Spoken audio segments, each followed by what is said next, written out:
മാസമാണ് പവിത്രമായ റജബ് മാസം എന്ന് അറിയണേ. ആ പവിത്രമായ റജബ് മാസം അല്ലാഹുവിന്റെ മാസമാണ്.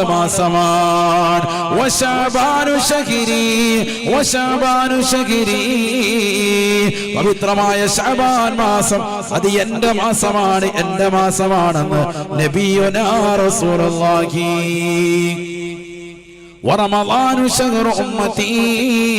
പവിത്രമായ റമദാൻ മാസം എന്റെ സമുദായത്തിന്റെ മാസമാണെന്നും നബിയുനാ റസൂലുള്ളാഹി.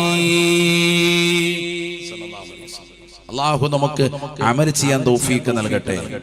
അപ്പൊ റമദാനിനെ വരവേറ്റുകൊണ്ടുള്ള വളരെ ശ്രേഷ്ഠമായ ഒരു മാസമാണ്. അതുകൊണ്ടാണ് ഈ മാസം വന്നാൽ തന്നെ നബി സല്ലല്ലാഹു അലൈഹി വസല്ലമ തങ്ങൾ അവിടുത്തെ ജീവിത ശൈലിയായിരുന്നു പ്രാർത്ഥന. എന്താ ദുആരക്ക? ബറക്കത്ത് കിട്ടാൻ വേണ്ടി ദുആരക്ക. ഏറ്റവും ബറക്കത്ത് മുറ്റിയതാകുന്ന ദിവസങ്ങളായതുകൊണ്ട്